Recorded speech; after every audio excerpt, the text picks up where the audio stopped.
Hi hello welcome back to our channel. ఈరోజైతే నేను టేస్ట్గా రవ్వ లడ్డు చేద్దాం అనుకుంటున్నా స్వీట్. దీనికి నేను ఎలా చూపిస్తాను రండి. ఇప్పుడు ఒక ప్యాన్ తీసుకుని గ్యాస్ ఆన్ చేసుకున్నాను. ఆన్ చేసుకున్న తర్వాత ప్యాన్ పెట్టుకోవాలి. పెట్టుకున్న తర్వాత ఇది నెయ్యి, నేను ఇంట్లో చేసుకుందే జీడిపప్పు వేయించుకున్నాం. కొంచెం వేగిన తర్వాత నేను కిస్మిస్ కూడా వేసేసుకున్నాను అనమాట.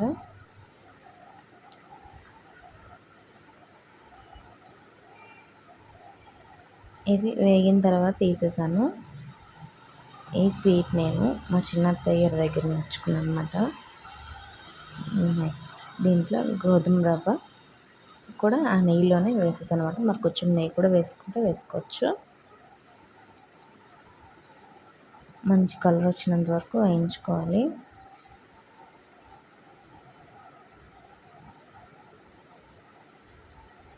నెక్స్ట్ మళ్ళీ నెయ్యి వేసుకొని ఒక కొబ్బరికాయ అది నేను కూర తీసుకుని పెట్టుకున్నాను అనమాట. అది కూడా అడుగు పట్టకుండా వేయించుకోవాలన్నమాట.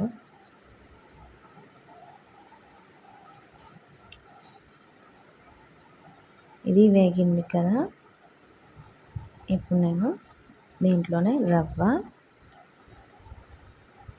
మనం వేయించుకున్న జీడిపప్పు, కిస్మిస్ కూడా వేసేసుకోవాలి.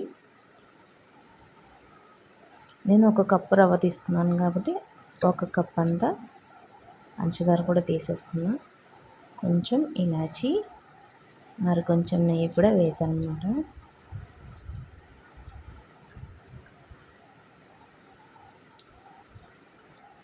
వేసి బాగా మిక్స్ చేయాలి. దీంట్లో యాక్చువల్గా పాలు వేస్తారు. పాలు వేస్తే ఎక్కువ రోజులు నిల్వ ఉండవని చెప్పి నేను ఒక హాఫ్ కప్ వాటర్ వేసాను. అంటే చిన్న కప్పుతో వాటర్ వేసాను. వాటర్ కూడా దగ్గర పడి అంత మనకి ఉండకట్టే దీనిలా వస్తుంది కదా, ఆ టైంలో స్టవ్ ఆఫ్ చేసేయాలి.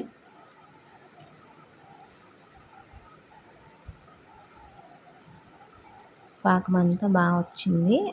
ఇప్పుడు నేను స్టవ్ ఆపేసి కింద పెట్టుకున్నాను. ఇంకా లడ్డూలు చేసేసుకోవడమే. ఇది ఒకవేళ గట్టి పడిపోయినా మళ్ళీ కొంచెం నీళ్ళు చల్లి స్టవ్ మీద పెడితే మనకి బాగా వచ్చేస్తాయి మళ్ళీ ఉండలు కూడా. చూడండి ఎంత బాగా వచ్చేసాయి ఉండలు. అంతేనండి. ఇది 10 days ఆర్ 15 days వరకు బాగుంటాయి, నిల్వ ఉంటాయి. కానీ టేస్ట్ అయితే ఏమాత్రం తగ్గదు. మీరు కూడా ట్రై చేసి చూడండి. ఈ వీడియో మీకు నచ్చినట్లయితే లైక్ చేయండి, షేర్ చేయండి, సబ్స్క్రైబ్ చేసుకోండి. Thank you for watching. Bye.